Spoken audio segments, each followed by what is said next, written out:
Growing up, my life was what many would call a fairy tale. My name is Evelyn Harrison. I was born into the Harrison family, one of the most influential families in our city. Our name was always in the papers for one event or another, but behind closed doors, we were just a regular family. My father ran Harrison Industries, a massive conglomerate with its fingers in everything from tech to fashion. I spent my childhood in large mansions, attending posh schools, and going on extravagant vacations. But despite all that, I never felt truly connected to that lifestyle.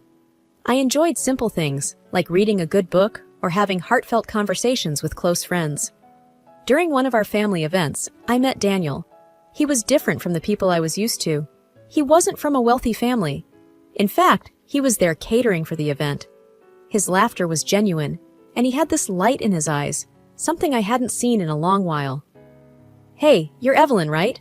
he asked, handing me a drink. I nodded. "Yes, and you are?" "Daniel," he replied with a smile. "I work with the catering team. This is a big gig for us." We started talking, and it felt like we had known each other for years. Our conversations were simple, genuine, and heartfelt. He introduced me to a world outside my privileged bubble. A few months into our relationship, I introduced him to my family. My father, always the businessman, asked, "What do you do, son?" "I'm a caterer, sir," Daniel replied confidently. My mother, always the gracious host, said, "It's good to meet you, Daniel. Evelyn has told us a lot about you." After some time, I met Daniel's parents, Mr. and Mrs. Thompson. They lived in a modest house surrounded by lovely neighbors. Mrs. Thompson hugged me the moment she saw me. "Oh, Evelyn, we've heard so much about you. Welcome!" Mr. Thompson added, "Daniel never stops talking about you. It's good to finally meet the girl who stole our boy's heart." As our relationship grew, I would often use my father's money to treat Daniel and sometimes gift something to his parents. It felt good to share my blessings with someone I loved. The morning everything changed began like any other. I was sipping my morning coffee when my phone rang. Seeing my father's name flash on the screen, I answered cheerfully, "Good morning, Dad." There was a pause on the other end before he replied, his voice heavy with concern. "Evelyn, I need you to come to the office, now." The urgency in his tone caught me off guard. "Is everything okay?" "Just come. I'll explain when you get here," he responded, ending the call. Confused and worried, I quickly dressed and headed to Harrison Industries. The office was buzzing with activity, but not the usual energetic kind. There were hushed conversations and many concerned faces. The receptionist, usually so chirpy, gave me a sympathetic smile as she directed me to my father's office. Upon entering, I found him sitting behind his massive desk, papers scattered everywhere. His face was pale, and he looked like he hadn't slept in days. "Dad, what's going on?" I asked, my voice filled with worry. He took a deep breath, clearly trying to find the right words. "Harrison Industries. We're declaring bankruptcy." My heart felt like it dropped to the floor. "What do you mean? How did this happen?" "We've been facing losses for a while, Evelyn. I thought we could turn things around, but we're out of options. Our debts have caught up with us." I sank into a chair, trying to process the news. Our life, as we knew it, was changing. Returning home, I hesitated at the door, thinking of how to break the news to Daniel. When I walked in, he sensed something was wrong immediately. "Evelyn, what happened?" he asked, concern evident in his voice. I took a deep breath. "Harrison Industries is going bankrupt." Daniel looked stunned. "But how?" "We've been facing losses. I had no idea it was this bad," I admitted, tears forming in my eyes. He wrapped his arms around me, trying to comfort me. "We'll get through this, Evelyn, together." But things moved quickly after that. Our posh apartment, the one filled with memories of our love, was the first thing we had to let go of. My father's assets were frozen, and suddenly, the lavish lifestyle I had always known vanished. "We'll have to move in with my parents," Daniel said one evening as we sat among packed boxes. "At least until we figure things out." I nodded, swallowing my pride. "It's just for a short while," I told myself. But little did I know, the real trials of our relationship were just beginning. The safety net I had always relied on was gone, and now, We had to navigate the world together, without the cushion of wealth to soften the blows. Moving into the Thompsons' house was a stark contrast to what I was used to. Their home was warm and cozy, but much smaller than the sprawling spaces I had grown up in. But I reminded myself that it was only temporary. At first, everything seemed fine. Mrs. Thompson would cook delicious meals, and Mr. Thompson would often share stories from his youth. However, as days turned into weeks, I began to notice a change. Simple things, like the way Mrs. Thompson would watch me when I took an extra serving of dinner, or how Mr. Thompson would turn off lights in rooms, even if I was still using them. One morning, as I was setting the breakfast table, Mrs. Thompson commented, "You know, Evelyn, back in our days, we would only use one type of jam for breakfast, not three. Helps save money." I looked at the 3 jars on the table, suddenly feeling embarrassed. "I'll keep that in mind," I replied softly. Daniel started to change too. He wasn't the easygoing, jovial person I fell in love with anymore. He would snap at small things and often come home from work visibly stressed. One evening, I tried to talk to him. "Daniel, is everything okay at work?" I asked, noticing how tired he looked. He sighed heavily. "It's just stressful, okay? We need money, and I'm trying to do everything I can." I reached out, trying to comfort him. "We're in this together. Maybe I can look for a job too?" He pulled away. "Maybe you should. It's high time." It stung. I wasn't used to this version of Daniel, but I swallowed my feelings, thinking he was just stressed. One Saturday, as I was cleaning our room, I overheard a conversation between Daniel and his parents. "She doesn't understand the value of money, Ma. She's lived a silver spoon life." Mrs. Thompson replied, "I've noticed. She needs to adapt, Daniel. We can't keep supporting her lavish tastes." Mr. Thompson added, "She needs a reality check." I felt like I had been slapped. They thought I was being a burden. Tears filled my eyes, but I kept quiet. The once warm house started feeling cold and unwelcoming. Every action of mine was scrutinized, every decision questioned. The people who had once been so accepting were now judgmental. Despite the increasing tension, I tried my best to fit in. I took up a job, started contributing to the household expenses, and even cut down on personal expenses. But no matter what I did, it never seemed enough. Evenings that were once filled with laughter and stories now became silent. The television would play in the background, but the atmosphere was always tense. Simple joys, like celebrating birthdays or anniversaries, became a thing of the past. It was clear that the financial strain was affecting not just our lifestyle, but our relationships too. I often found myself reminiscing about the old times, wishing things could go back to the way they were. But as each day passed, the divide only grew wider, and I couldn't shake off the feeling that the worst was yet to come. It was a few months into our stay at the Thompsons' home when Mr. Thompson's birthday approached. In previous years, this day had been marked by a simple family dinner at home. However, this year, they decided to celebrate at a nearby restaurant, inviting me to join them. I felt a mix of hope and anxiety. It was a chance for us to bond as a family again, away from the confines of the house. Maybe things could start to improve. Maybe this dinner could be a turning point. On the evening of the celebration, I made sure to dress modestly, not wanting to give any room for negative comments. As we entered the restaurant, I took in the familiar ambience of a place I had visited many times before. Back then, under different circumstances. The waiter led us to a reserved table. I noticed the patrons, some glancing at us, recognizing me from the old days. The thought made me slightly uncomfortable, but I pushed it aside. We settled in, and menus were handed out. I glanced through, noting the prices. Back when my family was affluent, such numbers would have been insignificant. But now, every dollar counted. Wanting to be considerate, I decided on a relatively inexpensive dish. Daniel spoke up. "I'll have the steak, medium rare." It was one of the pricier items on the menu. His mother chose the lobster, while Mr. Thompson opted for a full 3-course meal. I felt a bit surprised, but said nothing, waiting for my turn to order. As I was about to speak, Mrs. Thompson interrupted. "She'll have the garden salad and tap water." I was taken aback. "Actually, I was thinking of the chicken." Mrs. Thompson's voice had a sharp edge. "The salad is plenty. We need to be mindful of our expenses." I felt humiliated. My cheeks turned hot, and I could feel the eyes of nearby tables on us. Daniel chimed in, chuckling. "Yeah, Evelyn, can't always get the fancy stuff anymore." My heart sank. This was the man I loved? The man who once promised to stand by me through thick and thin? Before I could muster a response, Mr. Thompson added, "You should be grateful. Some people don't even get bread." Their laughter echoed in my ears, and a heavy lump formed in my throat.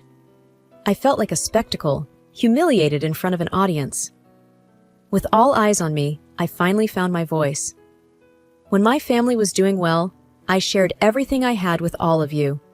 And now, when times are tough, this is how I'm treated?" Mrs. Thompson scoffed. "It's about time you learned the value of money."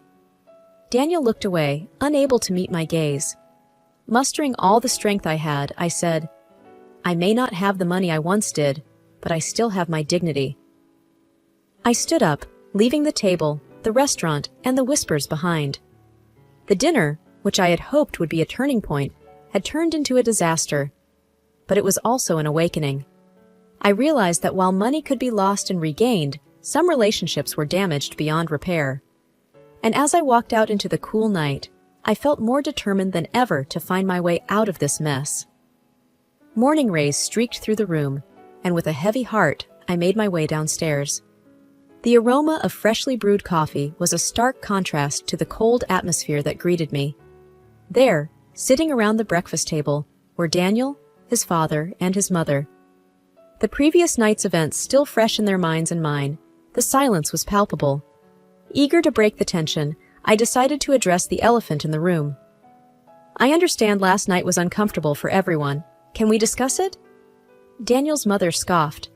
"Uncomfortable? That's one way to put it. It was downright embarrassing, Evelyn." His father chimed in. "What were you thinking? Making a scene in a public place? And over something as petty as a dish?" Daniel looked at me, his eyes void of the warmth they once held. "You could have taken it up with us privately." "I was hurt," I defended myself, trying to keep my emotions in check. "When I saw that you all intentionally ordered the cheapest dish for me, it felt like a slap in the face." "It's just food, Evelyn," Daniel said dismissively.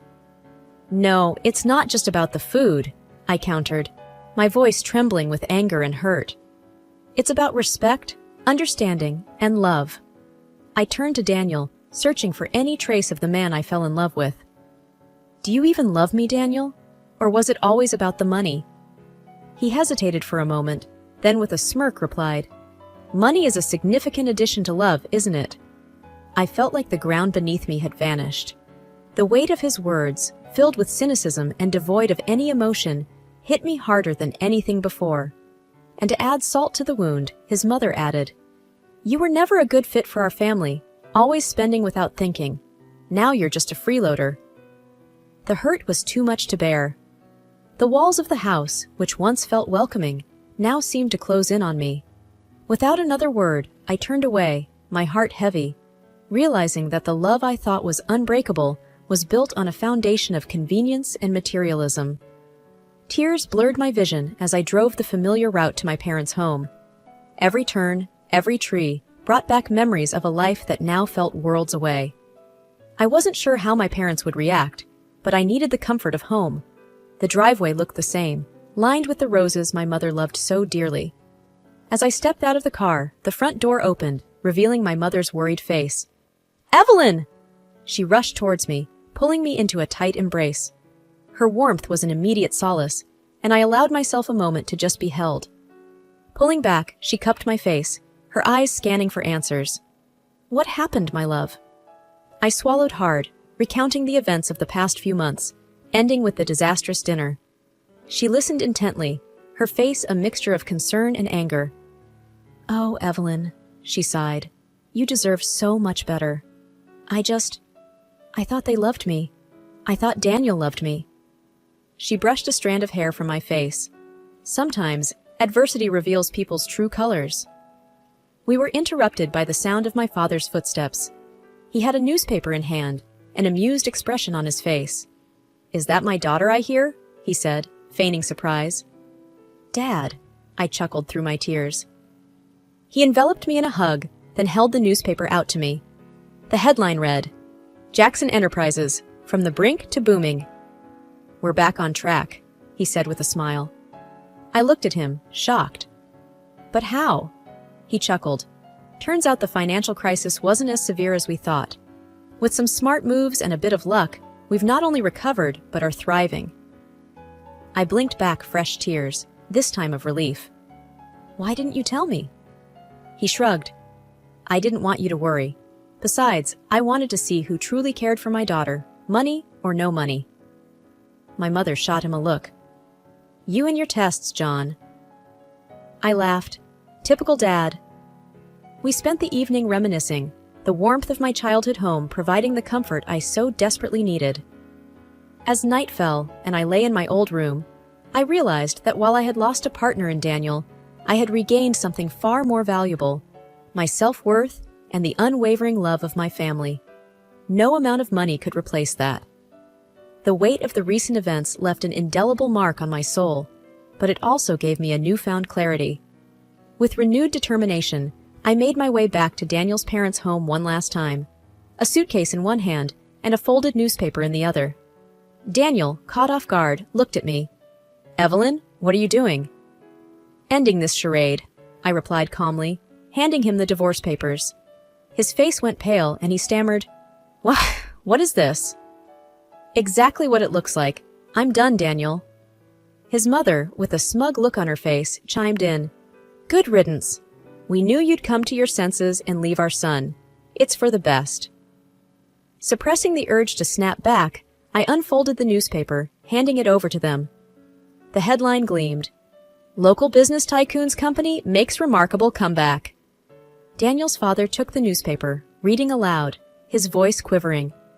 After facing potential bankruptcy, the company managed to not only stay afloat, but has also seen unprecedented growth in the past few weeks. My gaze never wavered. "You were so eager to label me a freeloader. It turns out life has a funny way of showing us who truly is shallow." I left the house, with no intention of ever looking back. Over the next few days, my phone was inundated with calls from Daniel, messages full of regret, apologies, and pleas for a second chance. And just when I thought I had heard the last from them, postcards started arriving at my parents' home. Picturesque landscapes, with scribbled messages from his parents, each bearing the same desperate sentiment. "Forgive us." But their words meant nothing. The pain and humiliation they had put me through were still fresh in my mind. One evening, after yet another call from Daniel, I decided it was time to put an end to this. Answering the phone, I said, "Daniel, I've moved on. Your calls, your parents' postcards, they mean nothing. We had our time, and it's over." The line went silent for a moment before he whispered, "I'm sorry, Evelyn." But apologies weren't enough. I was done giving chances. It was time to rebuild and focus on myself, far away from the toxic web of deceit and conditional love. My phone buzzed with a message. It was from Jenny. "Hey, heard there's a new art gallery opening downtown. Want to check it out?" I quickly typed back, "Absolutely. Let's go this evening." The gallery was brimming with people. The art ranged from vibrant paintings to intricate sculptures, each piece telling a unique story. Jenny and I moved from one exhibit to the next, soaking in the creative atmosphere. At one particular painting, a depiction of a phoenix rising from the ashes, I felt an odd connection. It mirrored my own journey. Jenny, noticing my fixation, commented, "It's beautiful, isn't it? The idea of rebirth, rising from adversity." I nodded. "It's symbolic. Reminds me of, well, everything." Later, as we grabbed a bite at a nearby cafe, Jenny looked thoughtful.